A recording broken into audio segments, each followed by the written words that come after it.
Hey everyone, and welcome to Bassman Studio. So this video is the last in the three-part series where I copy Botticelli's Birth of Venus painting.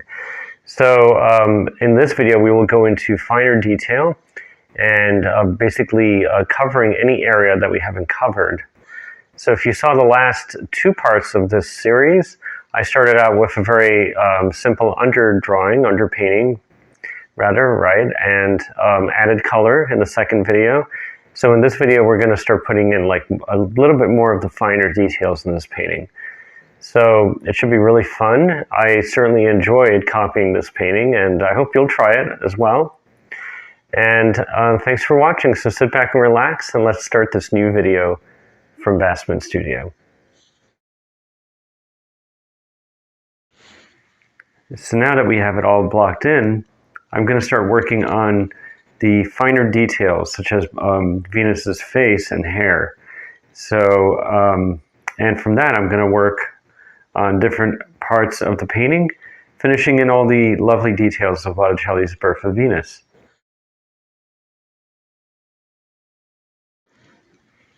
So even parts of her body that I did not paint before, now I could go back and paint them in,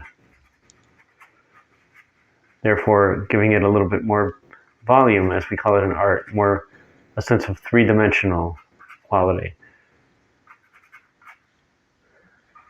And you can see I'm just going around,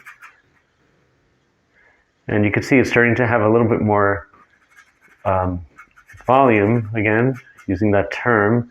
That just means more of a sculptural quality. And I could also start painting in parts of her fingers as well. Again, it's not going to be super detailed yet, just an indication of where they are. And later on we could start adding in finer detail. So all I'm doing is pushing out things a little bit more and redrawing them. And giving them a little bit finer detail at this point. So you can see I'm adding a bit of a darker shadow to give it a more sculptural quality. And Botticelli and the Renaissance artists were definitely influenced by classical sculpture, and were looking to achieve this sculptural quality in their work as well. So we are going to do the same and create very strong shadows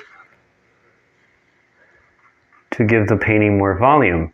Now remember, as I said, volume just means making it more three-dimensional, giving it more of a, as if she could walk out of the painting almost. This is what we want. So we're just going to add these darker shadows to create that illusion. So even on the bottom part of the painting as well, so we're just going all around and adding in these darker shades. Again, just to give it more of a turning quality. And as you can see, my palette is pretty earthy and dark as I create these strong shadows, and I'm just mixing a little yellow with blue and a little black, just to give it a little bit more depth and power. And you can see almost like the entire painting right here for now. Now, another very, very fun thing to do is going back and working on this water. And I'm going to make it just a slight bit brighter, and I'm going to use it again to push her forward. So the background is very important, and you want to use it as a device to push things forward. So we'll just work all around. Now the same could be said for this beautiful blue-green sky that's behind Botticelli's painting. So we're just going to go around, and again, just sharpen areas such as her arm. And we could cut into it and bring out shapes a little bit better. And make forms a little bit more solid than they were before. So you just want to go all around. So I could use this beautiful blue color just to kind of go in and delineate parts of her hair as well. And you can see I'm using fairly opaque paint, which at this stage you just want to use to go over certain areas. And it gives it more power. So as you can see, I put some more detail. So now we're going to put in more of the detail, especially on the right and left-hand side, and also detail on Venus herself. So you can see I'm putting in more of the darks in the seashell just to pull it out. And you can see it's starting to pull out from the background.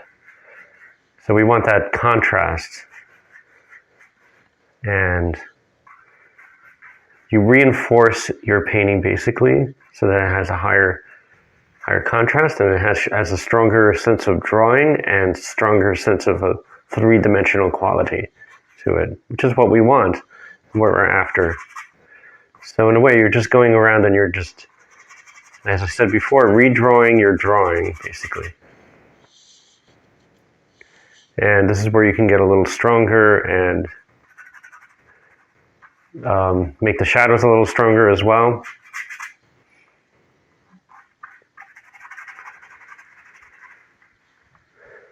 And you can see it's starting to turn a little bit more. And I'm doing very thin layers of paint, but with very dark tones. You can see how that helps. So now I could also work on the background. And remember, the background is very important, so you never want to really neglect it, and you want to use it as a device to help with the foreground, because it all relates. So you want harmony. And the Renaissance painters knew all about harmony and worked to get harmony in their paintings. Harmony meaning everything has balance. So we're after the same thing here, balance and harmony. So background, foreground, middle ground all have to work together to create this harmony.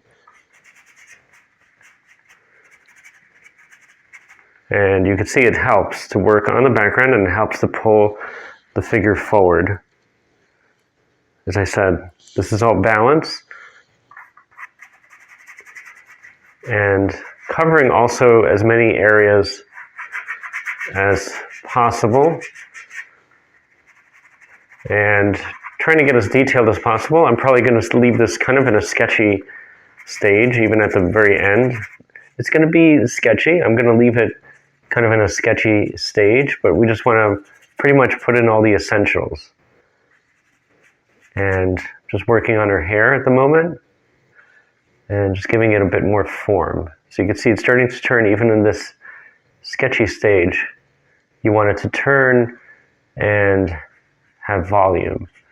So I'm, like I said before, redrawing my drawing, basically. So I'm just going around and kind of reinforcing lines and shadow, etc. So even lights such as the light on her arms, and a few lights over here as well.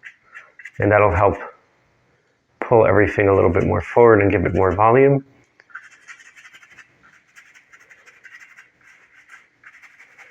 So we don't neglect her entirely. She will not be the main focus of our painting, but she is part of Botticelli's painting. So we're going to just put in the essentials, basically. So we're now going to push, or paint in her foot rather, to give it more form. So I'm just going to go in here with the flesh color.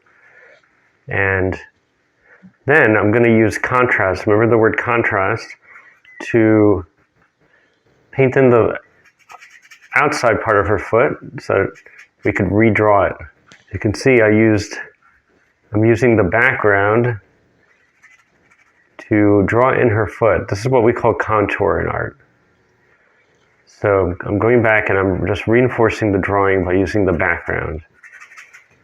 And because the background is green and she has pink skin, red and green are opposites in the spectrum, so it helps push her forward, basically. So in a way, it helps in various ways. It reinforces the drawing and creates color balance in terms of complementary colors. And we're just going to reinforce, as I did before, reinforce drawing and blend also, etc.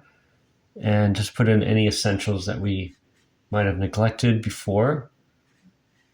So we're just going to so-called reinforce parts of the anatomy and also to make them turn a little bit more.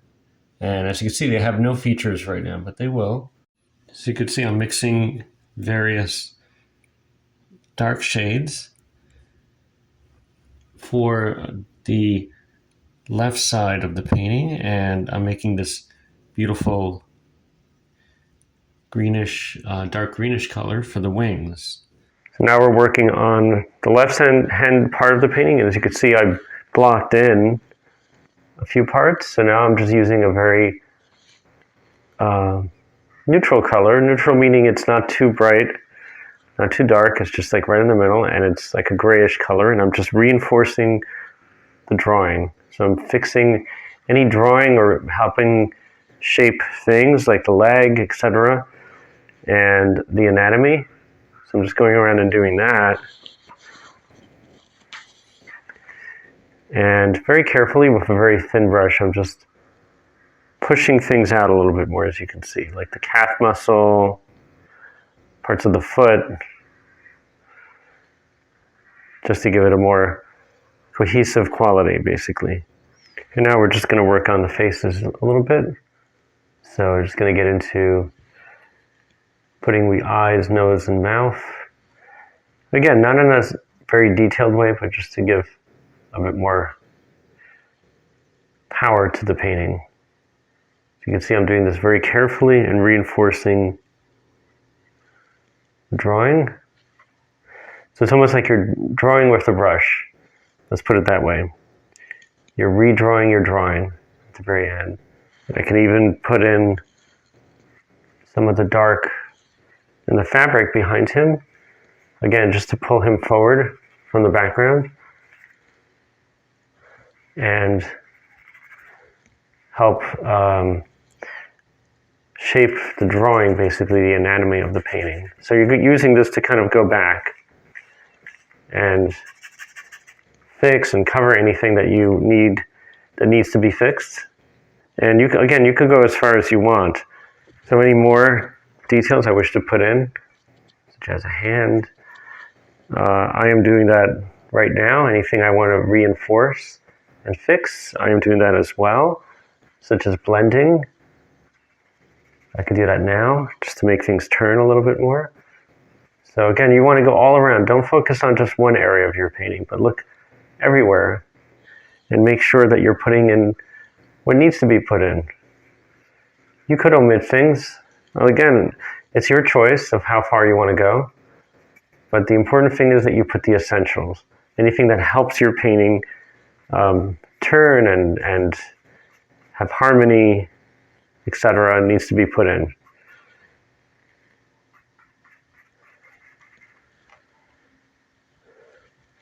So I'm just moving around the painting, as you can see.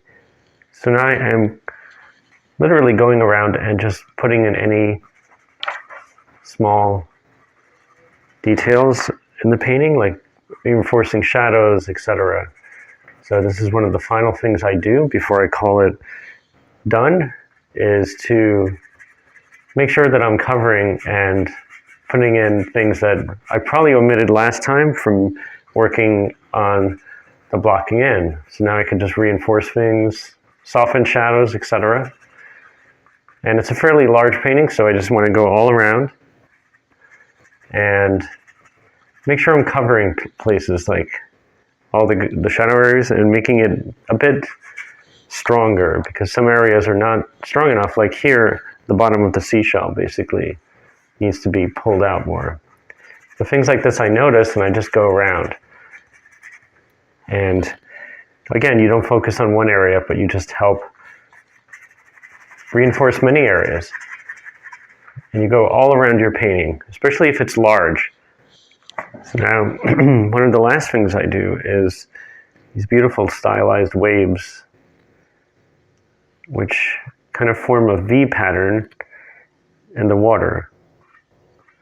And I'm just going to go all around and put those in, as they are an important decorative element to this painting, and create a sense of movement, like wind is hitting the water and moving it along.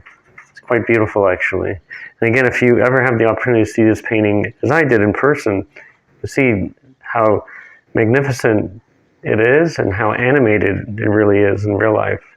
Reproductions never do it justice.